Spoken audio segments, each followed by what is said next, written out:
And good evening and welcome to tonight's Stanford baseball virtual event. Yes, indeed, the Cardinal are back in action. It's presented by Redbox, tonight's virtual event. And thanks to our generous sponsor, you will receive an email and promotional offer following this event for a future Redbox movie rental. So keep an eye on your inbox for that.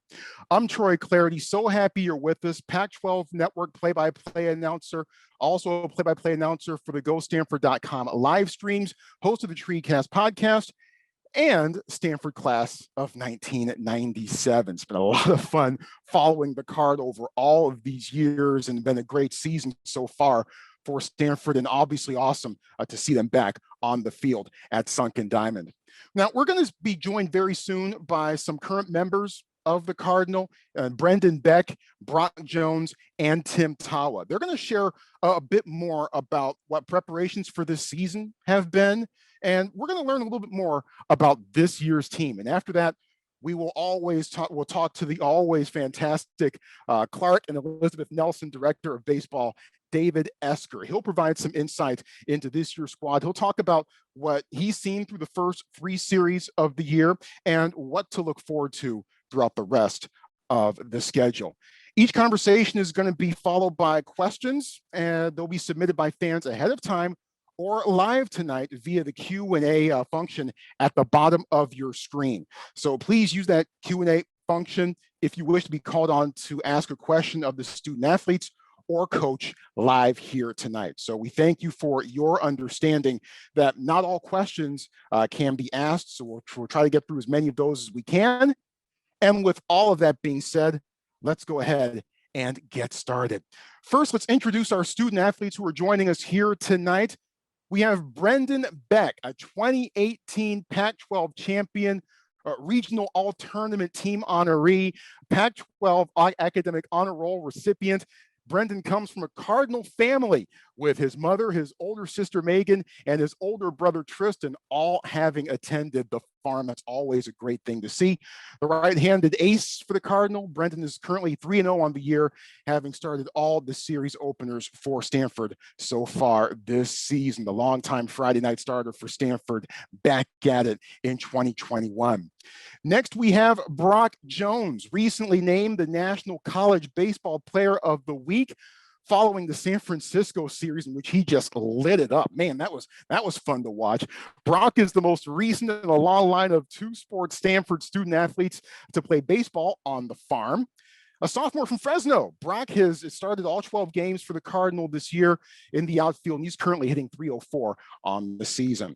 And lastly, we have Tim Tawa, a 2018 Pac-12 champion, regional all-tournament team honoree, Pac-12 academic honor roll recipient, and all Pac-12 honorable mention.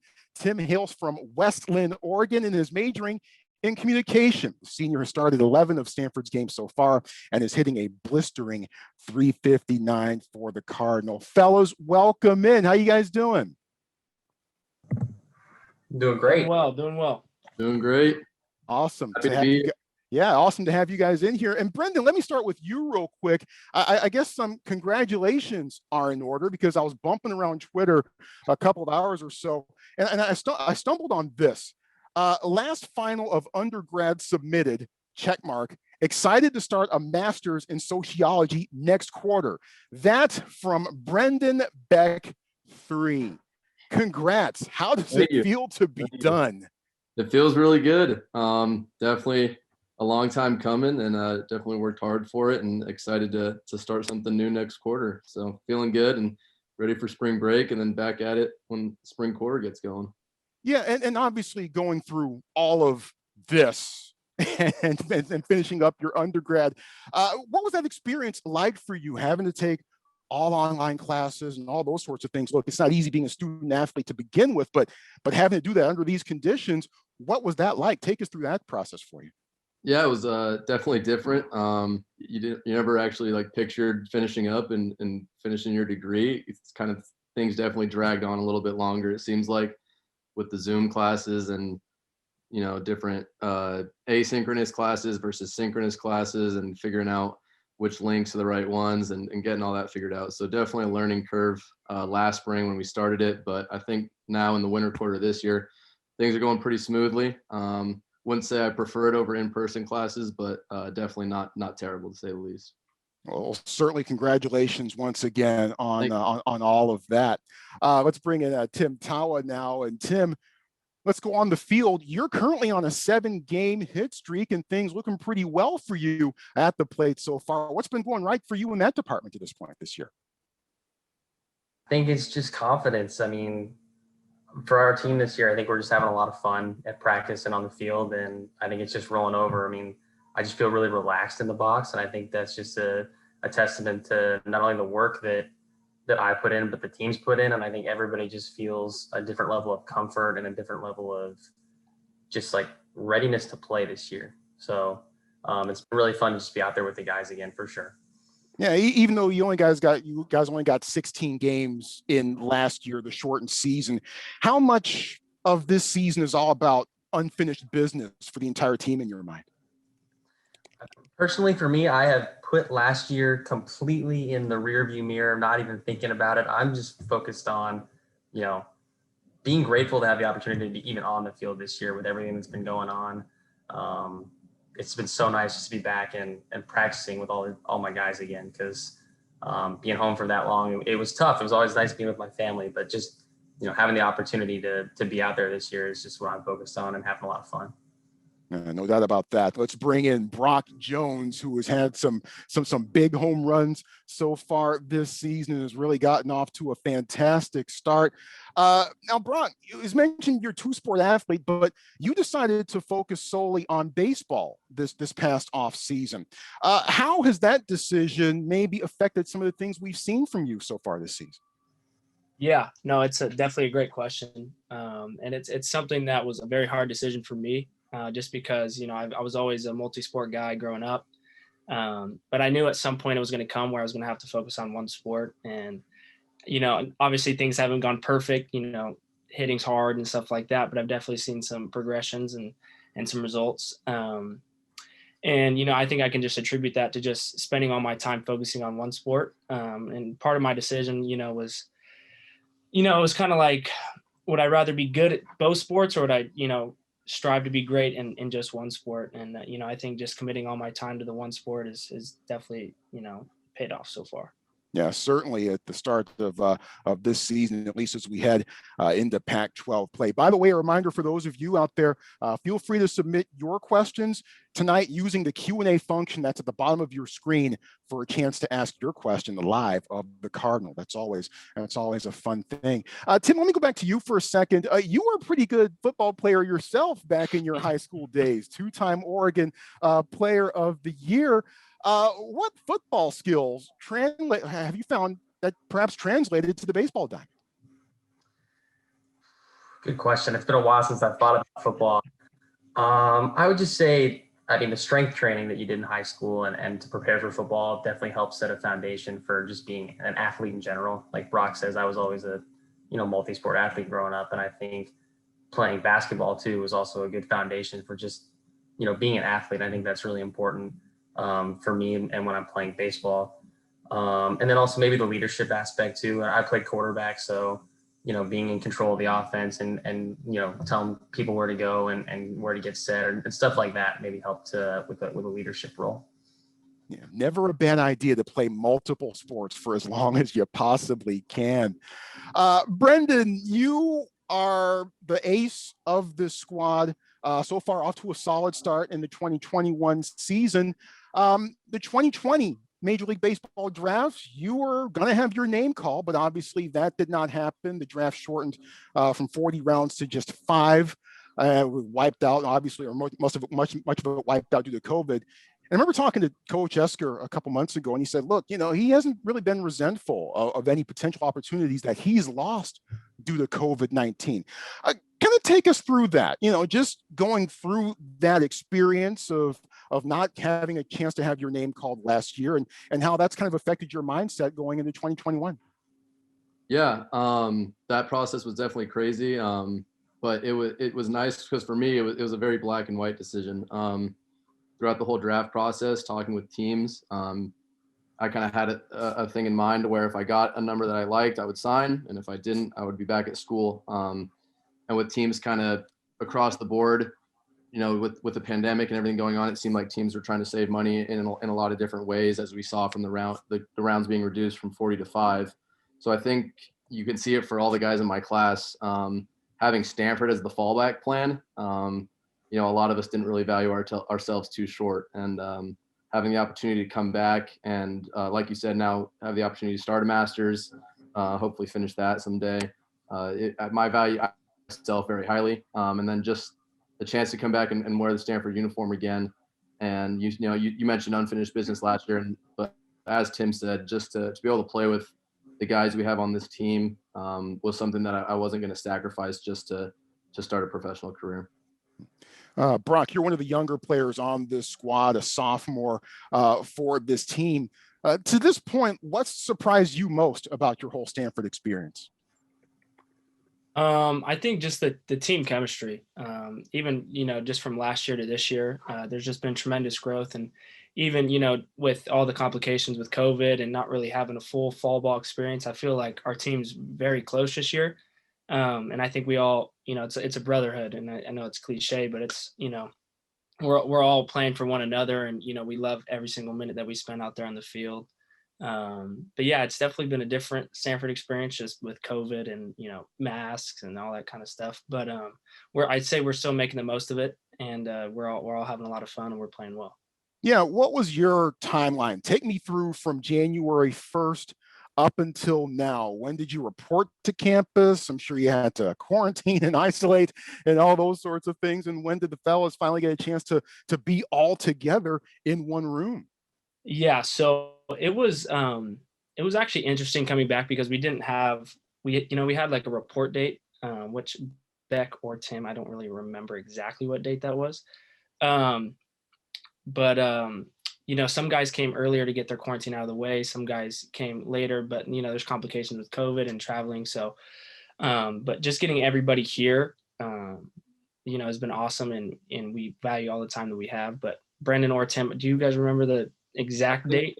I think we finally got everyone cleared on the field around like February 4th. Yeah. The report date was the 24th of January, right? Yeah. So then we had like a 14-day kind of quarantine isolation. You can go get food, but then you're coming back, you're doing schoolwork and stuff like that. So yeah, that was interesting, but we went through it, and we're doing very well. Just isolating ourselves and staying away from those positive tests, which is good. Yeah. Stay positive, test negative, hey? Exactly. So February 4th, y'all are finally together. First game, opening game was when? February 25th, I believe. This is just 3 weeks. Yeah. You guys normally have fall ball and all that sort of stuff. I mean, how much did you guys were you able to kind of, compact things into just that 3-week span? I think I can touch on a little bit and then they can come in as well. But I think, just with the time constraint and just having little amounts of time, it really just made us focus more to get, extra work and to get all the work that we can within that little bit amount of time. And yeah, I think it actually helped us in a way because, you didn't want to leave the field early. You didn't want to come on not come on an optional day because you want to be ready for the season because it was, there was such a time constraint. Also, too, I think more so this year than ever, we kind of did a lot of hitters do one practice, pitchers do another practice, both at the same time. A lot of times in previous years, we've done a lot of intermingling and with rules and restrictions and just time and trying to be as productive as possible. This year, with only those 3 weeks, it was pretty much, Tim and Brock have done a great job. So like leading the hitters and getting all of them caught up to how we do things here. And I think me and Austin Weiermiller, Zach Gretsch, Jonathan Worley, Jacob Polish, those guys have kind of did the same thing on the pitcher's side. So we kind of had 2 little mini camps, and then the few days before the 25th, we threw it all together and saw how it played. And off y'all go, get shoved into the pool. Tim, you spent the early portion of the shutdown going viral, but in a good way. You posted some of your batting practices to TikTok. I believe Will Matheson was in on this as well, and it got pretty well received. Kind of take us through that. How'd you get the idea, and just kind of take us through all of that? Sure, and I can see Brock smiling over there in his. He knows that he's not going to get off the hook if we're talking about going viral on TikTok, because he even was more popular. He was more popular than I was, but I just remember being back home, and we just gotten back pretty much, and I always hit with Will back home, and for some reason the machine at our facility was broken, and so we really could only hit off the tee or do front toss. And one day we came in, and I had seen some sort of video on TikTok, I think, of someone doing something about hitting a ball at something. It's like, we could try that. And so we put a water bottle on top of a kind of screen and just kept trying to hit it off, and it got some likes, some views, and okay, why not keep going if people like that content? And what really the kicker was that one of those videos, maybe 4 or 5 later, got 1 million views. And that's where I was really hooked. Because up to then I was like, this is cool, but I don't really know. And then I just kind of kept going until I got back here. And then it was time to focus on finishing school up and the season. Yeah. So Brock, you want to, do you care to elaborate on what Tim was hinting at there? I won't talk on it too much. I'd say some of my content blew up for other reasons. I'm a pretty loud guy, like to dance, and I'm kind of a weird guy. So that's kind of why I had some success in the TikTok realm. But yeah, also Tim, he's kind of lowballing it, but he does throw a pretty good wiffle ball pitch too. He can touch it. He's one of the best. Can't dance like you though, Brock. Can't dance like you. Both of y'all have skills. What can we say? Exactly. All right, let me open this up. These last couple quick rapid fire kind of questions here to all three of you. Your baseball/sports idols. Who did you guys want to be most growing up?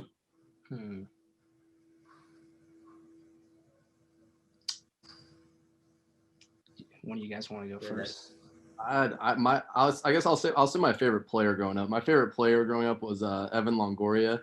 He's a third baseman for the Rays, and now with the Giants. So that was fun.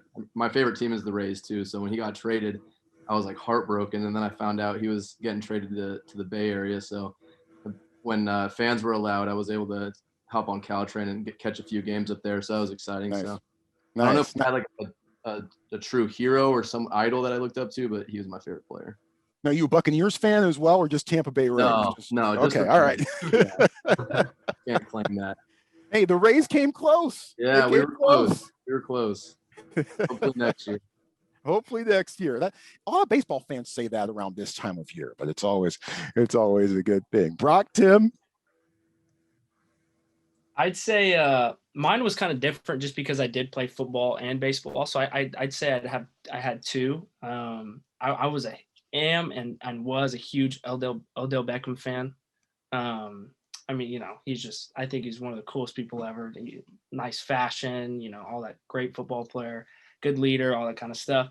And then baseball wise, I'd have to go with Mike Trout just because, growing up, one of the best, to ever do it. So that'd probably have to be mine. Yeah, for me, it's different because growing up in Oregon, I didn't really have a team. I'm a Damian Lillard fan, diehard, because that's the only. I mean, we have a soccer team too, but I don't watch soccer very much. So I'm a Trailblazer fan, but other than that, I don't really have a team. So right, the Mariners were close. So I enjoyed Ken Griffey Jr. a lot, but I mean, yeah, I love watching Mookie Betts. That's probably my favorite player to watch in baseball. Mookie, Damon, 50 points last night on 20 shots? That's nuts. That's bonkers. That's what he does. That's just what he does. He's the MVP, baby. Oh. Depends on who you ask. Yeah, very true. All right, who's the biggest? I have a feeling I might know who the answer. I might know what the answer to this might be. But who's the biggest character on the team? You're talking to him right now, Brock Jones. Yeah, something told me. Yeah, I'm interesting. I'll leave it at that. Very interesting.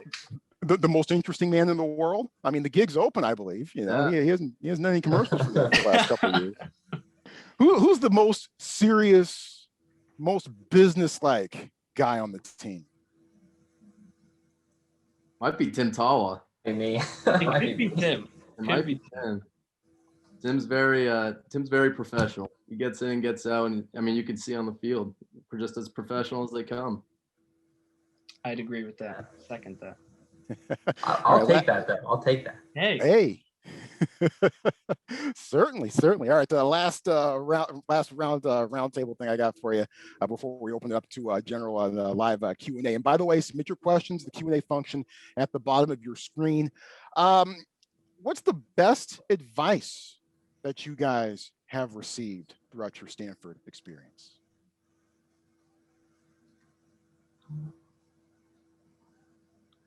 I can go first if you want. I think I don't know if it's really advice, but it was actually touched on in one of our little player speeches by Grant Burton, and he said, we're very fortunate to be where we are despite the circumstances. And it was, we and him were actually talking in the outfield one day, and I was just like it's like we're at Stanford, like we play Stanford baseball. Like it's sometimes we don't give ourselves enough credit. So I think just being in the moment. And just, being very grateful for the opportunity that we have and, getting to play the great game of baseball. So that's probably what I'd say.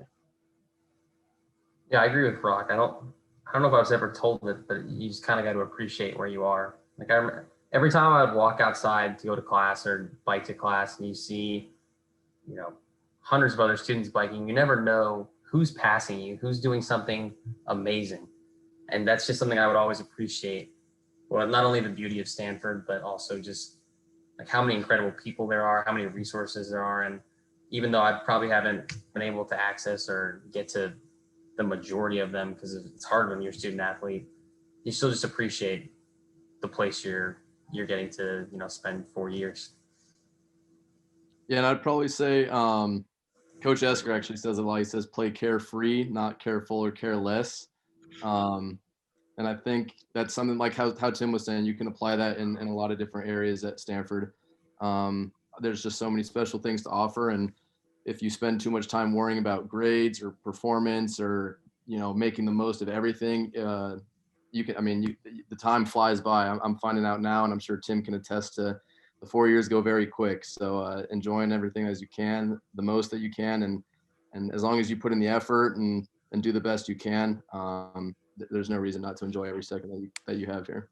Yeah, it certainly goes by very, very quickly. And the next thing you know, you've got your 25th reunion coming up. I won't say any names, but yeah, that's me. We do have a couple of questions that have come in. If you want to submit yours, feel free to do so. Submit it via the Q&A function at the bottom of your screen. We've gotten a bunch of questions from a number of little leaguers who wish that they could be out there to watch you play this year. What are some tips or some words of advice that you would give to Mason, Jack, and Tommy, who would all like to hear about your training routines? Maybe we got a little glimpse of that, Tim, with your TikTok stuff and balancing academics and athletics. For me, I think it's just work ethic. I mean, when I was younger, my parents were always instilling in me that, you can always control your effort and how hard you work. And I, use that on the field and in the classroom, right? Why, for me, it's why would you not do anything or do whatever you're doing at 100, like do stuff at 100%, I guess what I'm trying to say. There's no point in not doing it at 100% or giving it your all. So that's kind of my mentality when I'm doing school or, working on the field. I would say try to just do everything as athletically as possible for on the field things, with a lot of the new technology and videos and trying to mimic people. It seems like people are almost a little too robotic or trying to reach certain numbers or quantifiable data that if they don't achieve it, then they think they're not doing very well. So I would just say, whatever position you play, try to play them all, try to get better at something every day. Like Tim said, that work ethic, if you can go at something every day and have something where, I want to get this done today and go get it done. It doesn't matter, if there's a certain number and you don't get it, but you get a little bit better than you were yesterday. As long as you keep doing stuff like that, you're going to be successful in sports and in life.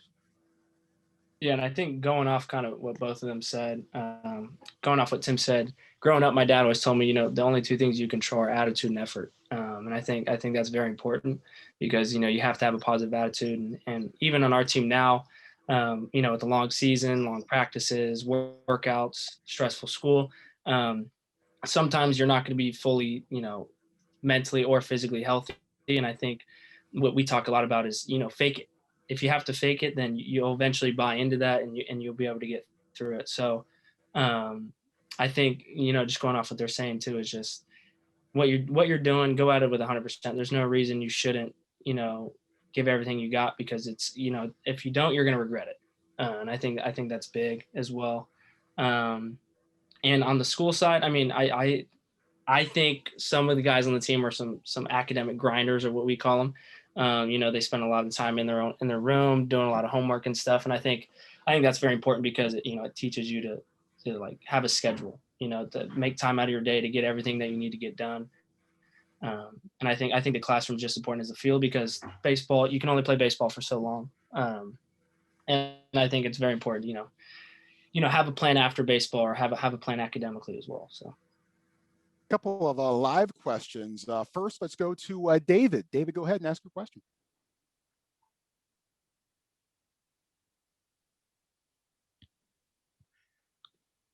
David, go ahead.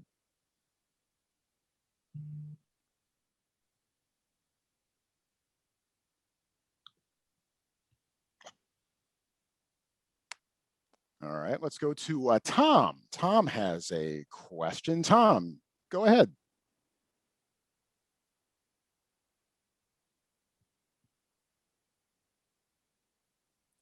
Be sure to unmute yourself if you, trust me, I have to do it too. I came onto this call beforehand and I was talking up a storm and I forgot to unmute myself. So Tom, if you haven't done that quite yet, go ahead and do that here.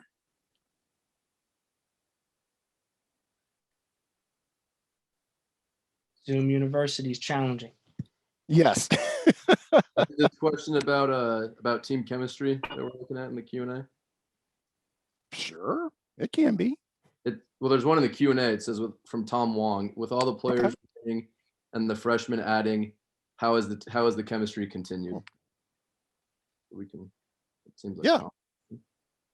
Okay. All right. Now I'm see modern technology. Now I'm telling everyone to use the Q&A function. I need to use it myself. So yeah. What's the most important item for the team to achieve the question? Let's go to the one from David first.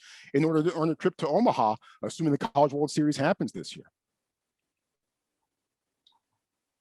I think we talk a lot about finding our identity, because last year we were kind of struggling to find our identity as a team, whether that be hitting a lot of home runs, striking a lot of people out, or anything in between. And I think we're doing a very good job of that this year. Just having an all-around identity, being able to strike people out, being able to hit the ball hard and play good defense. So I think that's our biggest thing.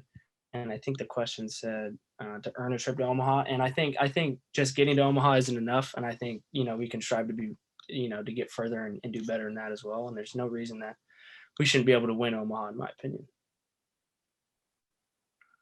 And the question from Tom, with all the players remaining and the freshmen being added, how has the chemistry continued? I mean, I think it's just it's a testament to the guys in the locker room that have been here before. Just carrying that on, because every year that I've been here, the chemistry has been incredible, and guys really care about each other and are, have really close relationships and friendships. So I think just treating everybody the way that, people deserve to be treated, with respect, and then just being welcoming. I mean, it's our nature. We don't have any guys on the team that, no one gets along with. It's more about just getting to know each other. I mean, we only had 3 weeks really to have a team together before we started playing. So it was rapid, but it was just, let's get out on the field and let's get to know each other and let's practice. And we kind of just put it all together. Team chemistry, so critical. Another question coming in from Frank. If any of you have a major with any lab, studio, or small seminar type classes, are any of those in person or are they online only? How's that working out? I know that. So none of the three of us have any lab classes, but I know Nicholas Lopez is doing the pre-med track in human biology. I don't know for any labs if they've been in person, but I know he's been able to continue. He's doing some research through the medical school, and I know he's been able to go in and work on that. I think there's been some labs with on campus students that have been in person. I don't know for sure though, so I won't give a definitive answer on that. Yeah, weird times, and I applaud and commend you guys for going through it and doing your academics even through all this. One last question from our audience, coming from Henry. Henry says, "Hi, I'm 10 and in my first year of majors in Little League. Do you have any ideas on how to keep your team positive during a tough game?" Brock, I think you should take this one. Brock's probably the most positive guy we have. So if anyone's going to get to your answer, Henry, it's this guy. Yeah, that's a great question. I definitely was not thinking of that when I was 10 for sure. So you're already ahead of the ball there. And like I said, it kind of just touches back on what I said earlier, controlling your attitude and your effort, and that's just the attitude piece. And even if you are down, even with our team this year, we've been down a number of times, and we always talk about panic, like, nope, don't panic. There's no need to panic. Like, we can change the game with one swing. We can hit and run, we can bunt, we can do all these things. Beck can strike people out. Tim can play great defense. We have a lot of weapons on this team, and there's no need to panic or freak out when the game's not going your way. And at the end of the day, it's a game. You're going to fail 7 out of 10 times, and those people that do are in the Hall of Fame. So, just accepting that and being able to, acknowledge that it is a game of failure. It comes with, having to fake it sometimes, because there's going to be days that I've even had this year and last year when I strike out lots. I strike out 3 or 4 times, and I'm just like, okay, well, I still need to be a leader in this situation. I can't fold and pout and do all these things. So I think that's very important. It's just I'm a vocal guy, and not everybody has to be vocal. You can lead by example as well.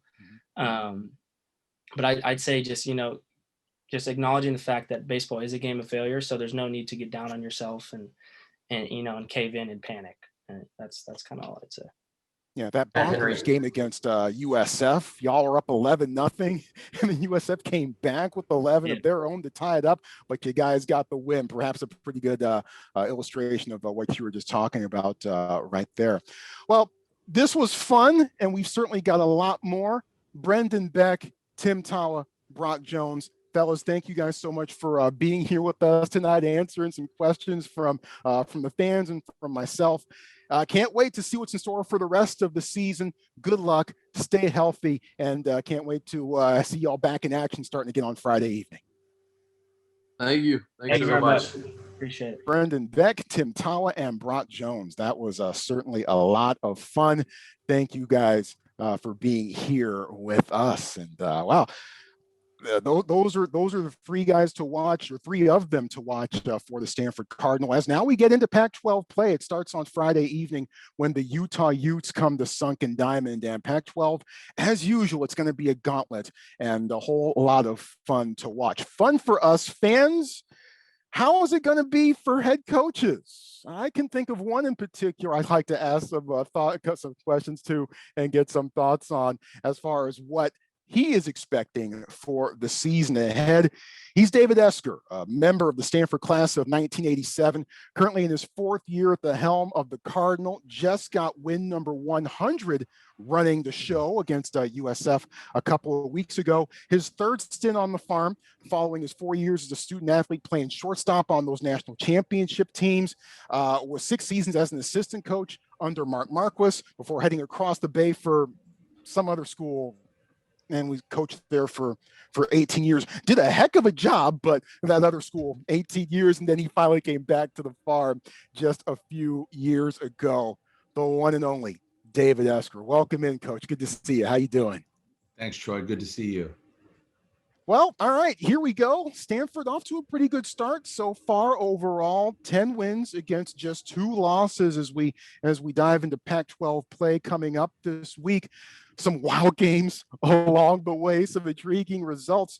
Your overall thoughts to this point on what's gone right and what could be going better? I've just been obviously just thrilled for the guys to get them back on the field, right? It's just been therapeutic, to say the least, to get back on a baseball field and just watch our guys and just the development, just even in a year without much baseball.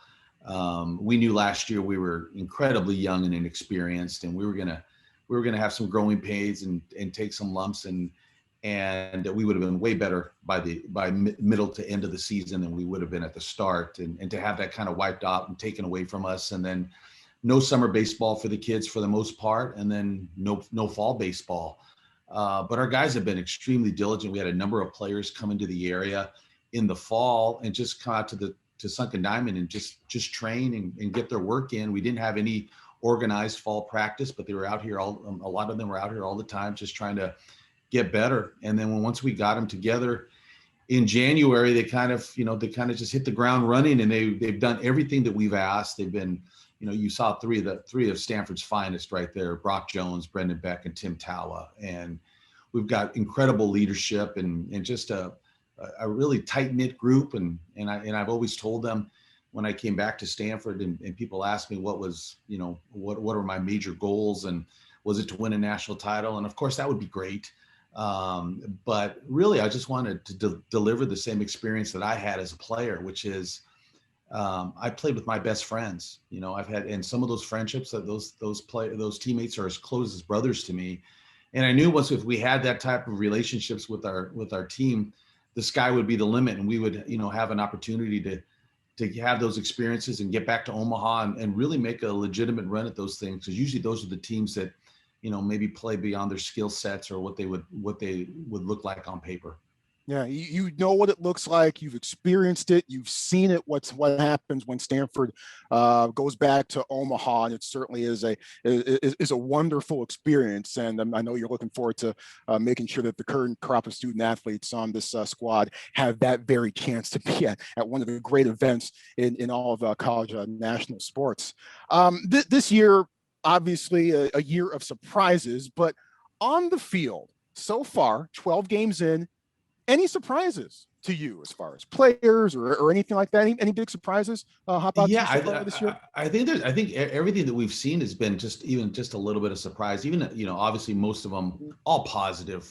From Christian Robinson coming back as a senior, and Brendan Beck and Tim Tawa. I mean, we're blessed to have them back. They would not be playing here had the draft gone 7 or 8 rounds a year ago, and so we're lucky to have them back and to see them just hit the ground running and have those moments to start the year. Tim Tawa's already had, I think, 2 game-winning hits, and Christian Robinson has contributed greatly already to the offense. And of course, when you have someone like Brendan Beck coming back and being able to pitch on a Friday night, I mean, you don't normally get, when that spot is filled, everyone gets to kind of pitch with a little bit more comfort, and you're not asking someone to pitch on Friday night who maybe doesn't belong there, or it's a stretch for them. And so it's allowed some of our pitchers just to slot themselves in the right spot. Quinn Matthews is our Saturday starter, and we've played 4-game series to start the year, and that's a challenge, and it has really stretched us. I mean, but I think it's been good. We've been forced to play players and pitchers that maybe on a 3-game weekend wouldn't have those opportunities, and we kind of put them into the fire and see what comes out. I think we've really. We threw our freshman pitching right out into the middle of the swimming pool and said, "Go ahead and swim," and it's been tough. It's been tough, and we've taken a step back even with some of our freshman pitchers, and I said, hey, talking to my coaches, I said, let's be honest, they didn't get high school hitters out a year ago because their seasons got canceled. They didn't get a chance to get college hitters out in the fall during fall practice. And we're just kind of throwing them out there in Division I, college baseball, and saying, go get them. And it's been difficult. It's been difficult. I think we're in a good spot. I think a couple of them who've maybe sat in the background a little bit the first 2 or 3 weeks have now kind of stepped to the forefront and used those weeks as opportunity to learn. And then a couple of those that we've kind of thrown out in the middle of the swimming pool and said, swim. We've been able to to have them take a step back, and I think they'll be better for it in the end. So I've been really surprised at just the development that our guys have shown without playing a whole lot of baseball. I'd imagine that obviously the power that we've seen so far for Stanford and much better production at the plate, certainly compared to last year.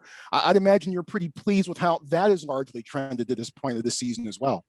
Well, I think we hit more home runs in the first weekend than we did in all 17 games a year ago. And again, part of that development process, right? I mean, it's just something we knew a year ago. And, sometimes my players, they felt like last year was, a struggle and they're not happy about it. But to be quite honest, when we went into that year, we knew we were going to be challenged, and we knew it was going to be a challenge, but we knew that when we come out the other side, we were going to have the players that we believe can get us where we want to go. And even right now in the program, we have the players that are going to get us where we want to go. And how quickly can we get them there? Right now that they've responded well, and we're really happy with the results so far. But we're not even close to the team that we can be.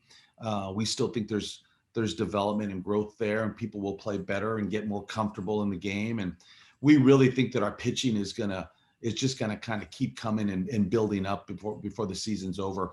We're missing two pretty key pieces in Alex Williams and Jacob Palish, who haven't thrown yet, but they're getting closer and closer. Alex just threw 2 innings of inter squad yesterday, and he probably will get in a game. Not this weekend, and really where we really need him is after the Bakersfield weekend in 3 weeks, when the bulk of our season really hits. Mm-hmm. Jacob Palish will probably be right on the similar timeline to get those 2 shots in the arm will be big for our pitching staff. And then we just think some of our younger pitching, like Tommy O'Rourke and Joey Dixon, will just continue to get better and better. And they're basically are experiencing some of the lumps that maybe they would have felt in fall ball, just physically, where sometimes their velocity goes down a little bit. It kind of peaks and valleys. But we're really shooting for, like, hey, listen, if we can get into after our preseason, our last preseason schedule weekend with Bakersfield, I think we could see some development with our pitching staff as well. So we want to make sure that we can kind of hold serve up until then and continue to offense well and ride the coattails of some of that pitching that has led us so far. Brendan Beck, Austin Weirmiller, Zach Gretsch has been great. Quinn Matthews has really stepped up and done well for us. And then we'll just take bits and pieces there of some of that development pitching that we're expecting to be good down the line. Yeah, let's dive into Matthews and Gretsch, because those 2 guys have been near lights out for much of this season. What's gone into their performances and how they've looked, and what are they? What sort of loads are they carrying for the rest of the season? Well, and again, when I talk about some of those blessings that we have that we probably wouldn't have had the draft gone normal, Zach Gretsch is also one of them. Yeah. There were some teams that were very interested in him, and we're just so I feel blessed. And one of the things is which I find about that I want to have as one of the strengths of our program is I want it to be a hard decision to leave our program. I want them to like it so much that it's hard to leave. And been proud and happy. Zach, he had that sentiment about the program. He didn't want to leave yet. It wasn't his time. He wanted to play one more year with his teammates, and he really wanted to, kind of get us back to where he had left it a couple of years ago when we were a super regional team. He knows that we're just one step away from Omaha. So he's been great, and his experience has shown. He's pitched the end of the game for us, and I think he has 3 saves already, and I don't think anyone's scored on him yet. And I'm knocking on wood as I say that as we go into this weekend. But Zach's been great, and we need his experience and his leadership, and we need him to keep putting up zeros. You and I have talked about this. You've been through obviously some unorthodox situations in your tenure as a head coach in baseball at Cal, having the program cut and still taking them to Omaha anyway. I think that's arguably one of the best college coaching jobs, one of the best coaching jobs that anyone has done in any college sport, given the situation. Certainly the century. Got my vote on that. What have the last 12 months taught you about yourself as a head coach? Well, I learned a lot during that year to, going through adversity like that. And to be honest, I have a number of conversations with Coach Marquis. He has stayed close to me and a mentor of mine, and I could run any problem or issue by him. And he's been giving me great feedback and advice. He always has. I always say that I haven't had a major decision in my life over the last 30 years without consulting Coach Marquis in some event, from buying a house to getting married, and even during that year of the program getting cut. And one of the things, you just focus on the players, and you want to make sure that they're okay, and that they feel cared for and attended to, and some of their fears and just insecurities, that you can get them rest assured that they'll be taken care of. And just understanding that, hey, we're gonna get back on the field at some point. We're gonna get our team together. We're gonna be together as a group at some point. I learned in the past that when you deal with these extreme adversity, you gotta kind of slow down. You can get sped up a little bit and get rushed and feel like it's a little overwhelming. But if you slow things down and take it day by day and really focus on the players, you really will focus on what's important as far as what's in your program. What changes when Pac-12 play rolls around, as it does beginning this week? Yeah, well, it's interesting because we talked about those 4-game weekends, which I enjoy. I like being stretched a little bit and stretched to make some decisions. And we're pretty deep on the field player side, and I don't think yet we've seen our best as far as our position players. We still have some decisions to make, and we still want to prepare some guys in case something happens, if we have an injury, or if somebody's performance starts to back up a little bit. And we feel extremely lucky that we feel pretty deep at many positions. And there's some players even now who haven't had that opportunity to play even in a game yet, who, if somebody went down, we feel like they could hit the ground running and help us. So I think when Pac-12 play, we'll start off with a lineup that I think gives us the best chance to win. And we're still trying to figure out what those best decisions are. And, going from 4 games to 3 games, that kind of condenses it a little bit, makes your pitching, spread out a little bit better. So I think that's one thing, but playing these weekends has done for us. It's given us options, and we've got an idea of what direction to go. But even behind those options, I think we have guys on the bench and guys in the background that could be prepared to help us. And I think we've got a couple more names that haven't had a chance to play yet that will at some point be big during our season. We'll get to the Q&A portion in just a brief moment. By the way, if you out there want to submit a question for the live Q&A, feel free to do so via the Q&A function at the bottom of your screen. All right, all those things being said, what are your big keys to success for Stanford from here on out? I think I talk about the same thing, and it doesn't change with baseball, right? It's pitching and defense, yeah, right? And I tell our team, really what we have to hope for is probably kind of our mantra is pitching and defense, and it's got to be a different hero every night. We can't rely on one person to kind of carry us, and we can't just defer all the offense to one person and hope, hey, if Tim stays hot or Brock stays hot, that's how we're going to win. It really is going to go up and down the lineup, and that's what I remember about in 1987 when we won the national title. As a matter of fact, I know Coach Marquis named the whole team as the most valuable player of that season, because it wasn't one player the whole year. It shifted throughout the season. So you're going to need up and down the lineup for guys to play big. And we've seen that already. Yeah. Tim has played big for us, and obviously Brock as well, but so has Christian Robinson. Adam Crampton has played unbelievable shortstop for us over the last 10 games or so. And just bits and pieces of just players contributing and helping us out. And again, the Zach Gretches of the world and Austin Wiremills, who have come out hot out of the chute pitching, Quinn Matthews, Brendan Beck. Those names have kind of led us right now. But as I mentioned before, there's going to be some other names that arise that are going to have to step up and help us win games when they're asked. Nick Bruiser has played great over the last 4 or 5 games as well, which has been great to see. And we've had contributions from Brett Barrera, who's played a little bit of third base and first base himself. Cody Huff and Vincent Martinez, both of our catchers, have been outstanding. Cody has caught the bulk of the innings, but Vincent has DH'd when he hasn't caught. and has come up with some huge hits for us. So it really has spread out throughout the team, and that's kind of the team you're looking for, where you're not relying on one guy, but let's spread it out. Let's spread the wealth. Let's spread the responsibility to help us win, and let's find different ways to do it. And we really have done it in different ways, whether it's been offense or pitching, or even defense. You know, I use one example. I think the other day we had a young freshman second baseman, Tommy Troy. I think he hit 4 balls right on the button and didn't get one hit in the game against Irvine.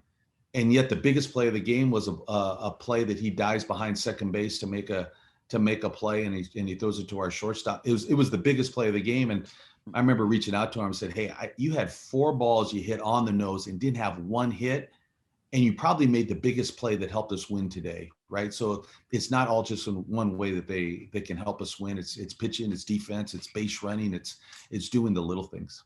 So many ways you can win, and it's always great when you have so many different options that that can help you win. And it seems like it's been that way for the most part for much of this season. Let's get to some of the questions here, and we start with one from Warren, who pitched for Stanford during the late 50s. Warren wants to know, what recruiting were you able to do during the past year, and how did it change? Recruiting was hard. You couldn't go to any events, so everyone has been shut down, and everyone in college baseball, there's been no in-person recruiting since last March.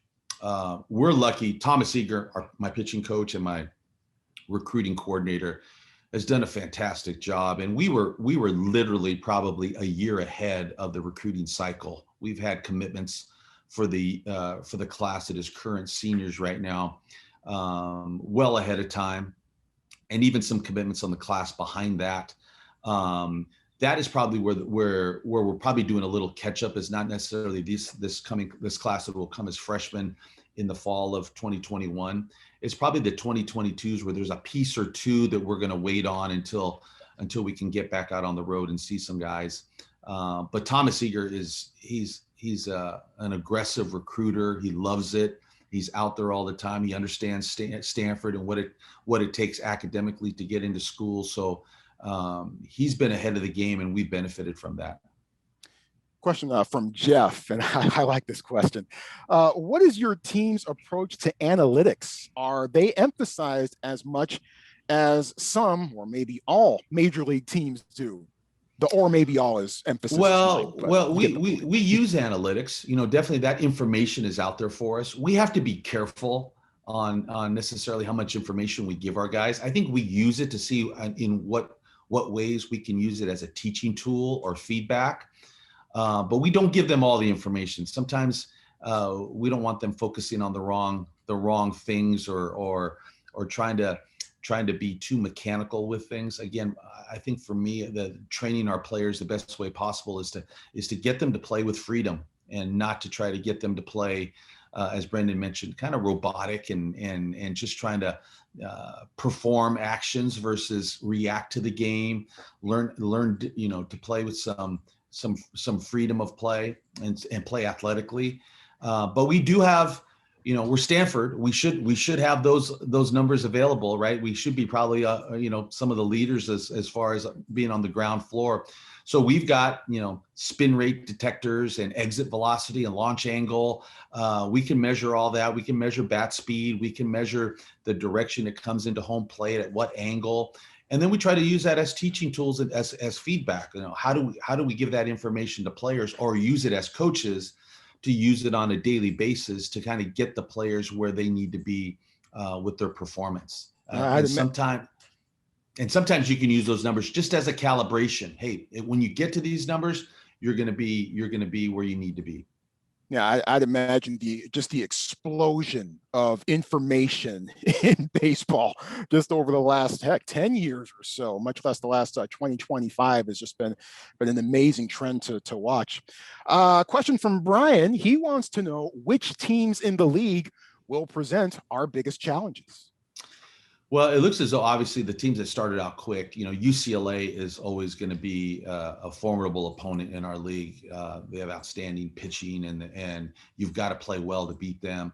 Oregon State looks to be one of the top teams. They've got 3 quality starters that you've got to contend with. Oregon has played very well in the preseason. They got one of our former coaches, Jack Martyr, who's doing a good job with those players up there. And I think those teams, but I don't think I think it's a typical Pac-12 season. At any given weekend, you can't let your guard down because someone will beat you and they're good enough to beat you. And so you've probably got to take care of business against the schools you should, but there's no gimmies in our league at all this year. Arizona is going to be another club that's going to be pretty formidable. They're very good offensively, and I think they've got some experience with pitching back, and they've had some big wins in the preseason, and they look to be, as quality a team as there is in our league. Yeah, I remember Arizona really coming on towards the end of the 2019 season. They were really fun to watch. And I just took a quick peek at the schedule. Stanford versus Oregon State to end the season. But that series to be held down here, the friendly confines of Sunken Diamond, unlike the unfriendly confines at Goss, which they can be. Man, that's a tough place to play. Great place to watch a game, but a pretty tough spot to play if you're the road team. That is a tough place to play, and with all due respect, I always say they've got the meanest fans in the Pac-12. but I say that fondly. But they can get on you, and they react to every pitch. The umpires. Sometimes I think they can get swayed by the reactions of those fans there. They want every strike. So sometimes I think they throw pitches on the that are on the batter's box lines that get called strikes over there. Heck of an atmosphere, though, if you're in the stands. Question from Whitney, who wants to know, what should I be doing if I want to play baseball in college and maybe play in the majors? Yeah, if playing baseball in college, first of all, it's unique. There's just, where do you fit on the college landscape? I mean, there's no direct path. You could play Division II and get drafted, Division III and get drafted. So where do you fall that gives you the best opportunity to play, right? Is it Division I, II, or III? Finding the best fit for you in college baseball. It always comes down to performance, right? And being able to perform at a level where you can get some attention from major league scouts just to get an opportunity. And then again, you're just looking for an opportunity, and then it's a race to the big leagues for everyone who's in the minor leagues, right? And so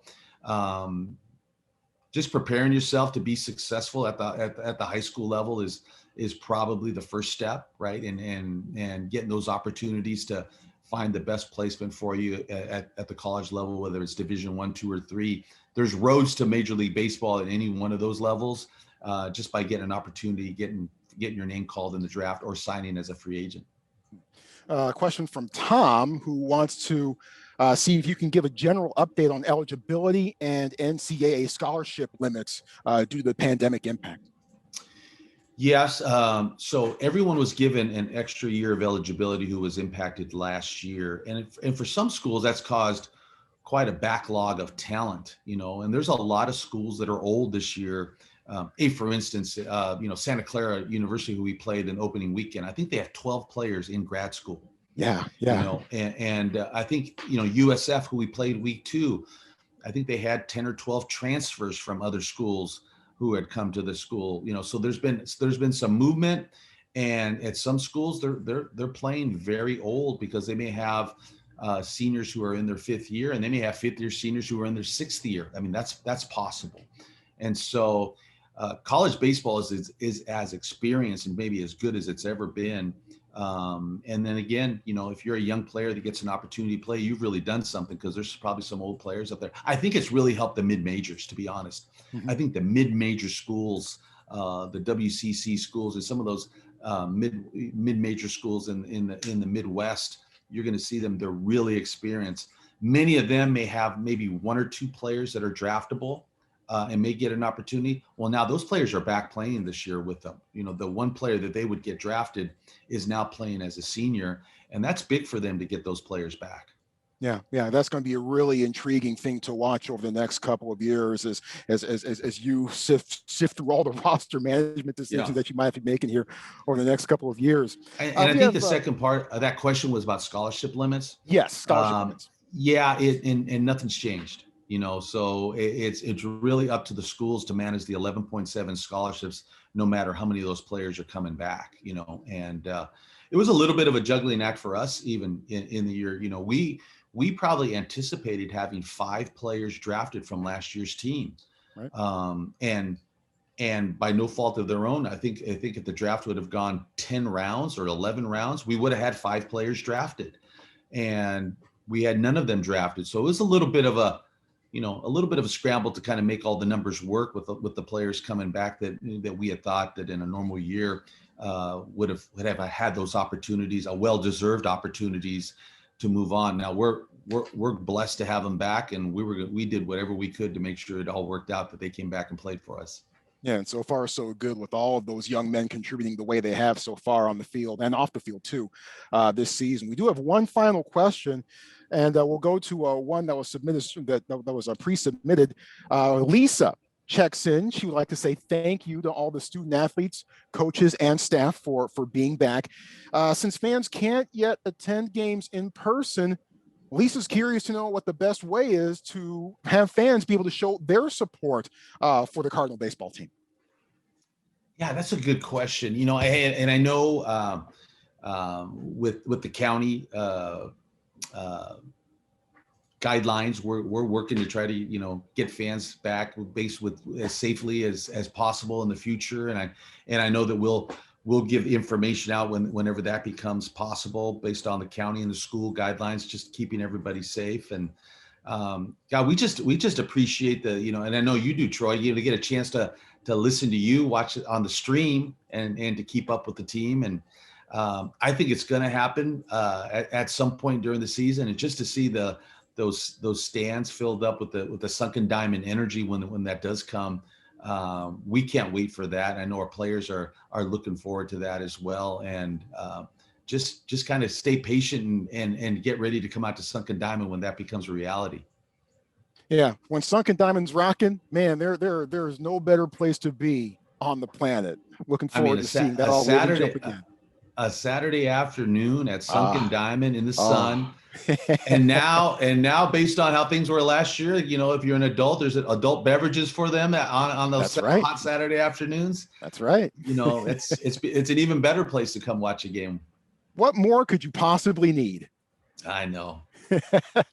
David, thank you. Always appreciate the time. Always glad whenever we can catch up. Best of luck and best of health for the remainder of the season. Can't wait to see how it all turns out. I appreciate it, Troy. Thank you. All right, that's David Esker, and on behalf of all of tonight's attendees and all the Cardinal fans out there, thank you for your time tonight. We want to thank once again Brendan and Brock and Tim and of course Coach Esker for participating tonight, and most of all you for being here with us and joining us here this evening. Thank you to our presenting sponsor for tonight's event, Redbox, and keep an eye out in your inbox for that promotional offer from Redbox. Look, it's quarantine. We've all been watching a lot of movies and checking things out and spending maybe a little bit more time on our couch than we might have been used to in the before times. Well, we can keep that going just a little bit more with Redbox. They will be sending you something very, very special to your inbox very, very soon. Tune in to the Stanford live streams this weekend. I'll have the call for you on Friday and on Sunday's games as Stanford opens up its Pac-12 portion of the season by facing the Utah Utes. We'll see you on Friday evening at 6:05 with the first pitch from Sunken Diamond. I cannot wait for that. Those streams can be found on the baseball schedule page and on gostanford.com. Thank you again to all of you. Have a fantastic evening. Stay safe, stay healthy, stay sane, and go Cardinals.